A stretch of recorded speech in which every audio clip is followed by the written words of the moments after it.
Poems to Vivian. Written about October 2010 in Colorado. Hello Vivian. It has been years since we last met, seemingly, by accident in the parking garage at Fashion Valley Mall and chatted briefly. When was that? Perhaps in early 1990s, I can't remember well. What I do remember was your saying that you had just gotten married in the prior year and your new husband was always away on trips.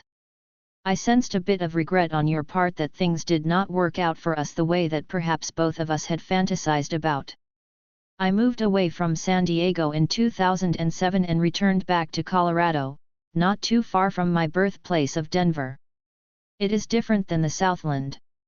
For some reason that I cannot fathom, your memory comes back now and I am encouraged to make this posting about the poems I wrote to you for the few months back in the 80s. Maybe you will see them again and wonder, as I still do, about how all this came about. Of all the women I have met in my life, it was only through meeting you that this kind of creativity happened. This was the first of the love poems I wrote to you. You got it on a note card. The front of the card had a color drawing of a young girl lying by herself while overlooking a small pond. There was a toy boat or ship floating on the pond.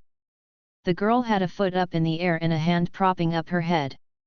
From what I know of where you are at. Where goeth your ship of state? Pipes the tuner dear. As the water supports your ship of dreams. So does the land to you, which is near. But neither lands nor waters hold your fate. For material things are but temporary and mere. Only everlasting are your paths of themes. So pipes the tuner dear. My experience of this was one of absolute wonder regarding the process by which it came about. My spiritual guides or a presence they brought in certainly had a hand in the generation as I was asked time and time again to reread the words and notice something. There was a message buried inside the text, first word of first line, second word of the second line, third word of the third line, leading to, where the lands are dear, as if the diagonal message carried an answer or a theme message. My realization of this was the source inspiration for the following poems, and in fact, I started them primarily with the diagonal message and the poem body unfolded around them. I think this was the second poem, but I can't remember what the note card looked like. How I feel about you now. You sometimes move about your working day. As are the wants of the material way. To find the answers to questions of theme. The king and queen do proclaim what seems to be their intentions of purpose, but really say. Look inside you to find all answers this way. When we affirm our real questions, my dear light beam. Spirit then answers to us through our dreams. I think I was wanting you to understand something more about my belief system and, implicitly, to be more accepting of where I was coming from. Do you remember that disastrous New Year's dinner you invited me to at some popular restaurant in Mission Valley?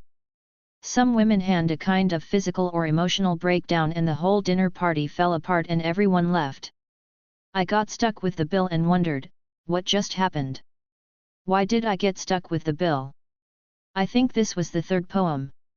Equal 12/5. I toss around my mental ball. And see futures by spirit shown. Free will, you know, abounds in all. We to use as expression to hone. Knowledge we gain through an experience's sequel. Often finding our responsibility its equal. Muse 12/9. You often hear of my muse to proclaim. We are but projections of what we will. To know what we want and to be the same. For you and I is a balance of skill. In true spirit we have a deliverer of desire as chanted. For implied will is not projected from our being. Our wants, once affirmed, are not for sure to be granted. The other having the choice to be now agreeing. Notes. To find the balance between mind and emotions. Through projection we express our will to spirit. Balance, like the bicycle, may be a process of rhythmic shifts. Spirit brings us into coincidence with that for which we project. Our actions and what we do with the opportunity both confirms our will or suffers us to experience its effect of cause. Our will is not expressed through intention but deliberate action.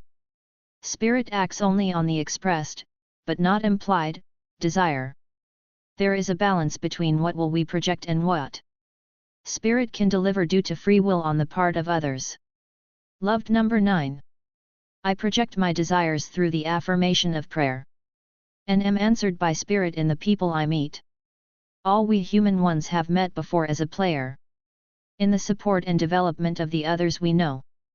No one person really need be the only one to repeat the experiences of giving to you as a lover or beau. Energies we should follow where they be as a conveyor of our destinies to those to be loved and entreat. I think this was the last one, on a Valentine's Day card. Be my Valentine. Do you know what comes this day? It be an event of joyful glow. To tell my heart's desire and say, please be my Valentine and know that I bring you this card of blossoming as a sign of coming spring. Alan.